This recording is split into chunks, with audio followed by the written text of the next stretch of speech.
السلام عليكم أحبائي، شلونكم؟ شلون صحتكم؟ إن شاء الله بخير. اليوم عندنا طريقة عمل الزردة. طبعا هاي الزردة على طريقتي الخاصة بنكهة الفستق الحلبي واللون الأخضر. نبدي بالمقادير. هاي نص كيلو عندي تمن أو رز، صار له ساعة أني غسلته ونقعته. أي نوع تمن يرهم مو إلا عنبر. عندي هاي علبة حليب محلى، كوب ونص سكر، وعندي اللون والنكهة والهيل. افضل الطحن بنفس الوقت، احنا نسوي زردة ملعقة اكل هيل. نبدأ طريقة العمل. نضيف المي على الرز، ننتظرها.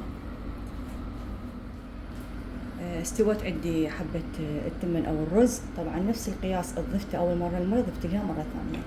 بس راح نهرسها. شوف شلون صارت الحبة.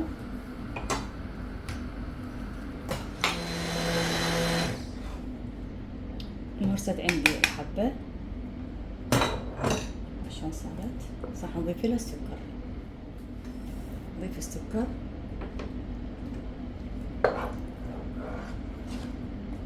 النار ناصية على الوسط.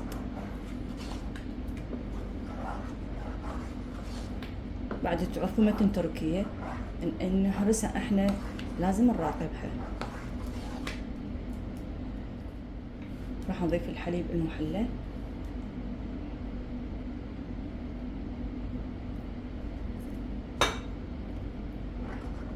راح نضيف لها هاي عندي 4 ملاعق نشا وكوب مي.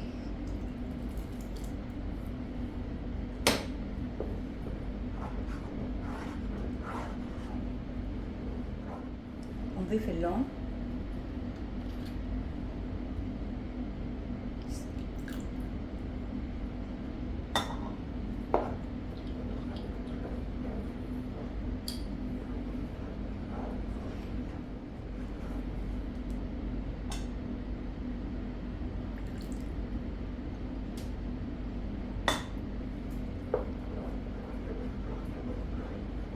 نضيف النكهة الفستق الحلبي، ونضيف الهيل،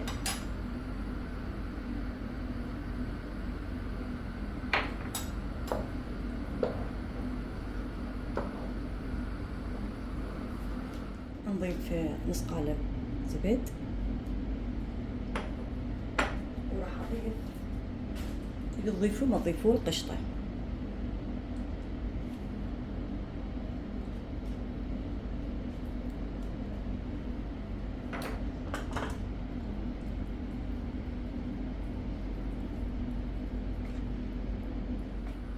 طبعا لا تيجي تضيفوا لها فستق حلبي، ضيفوا لها ربع.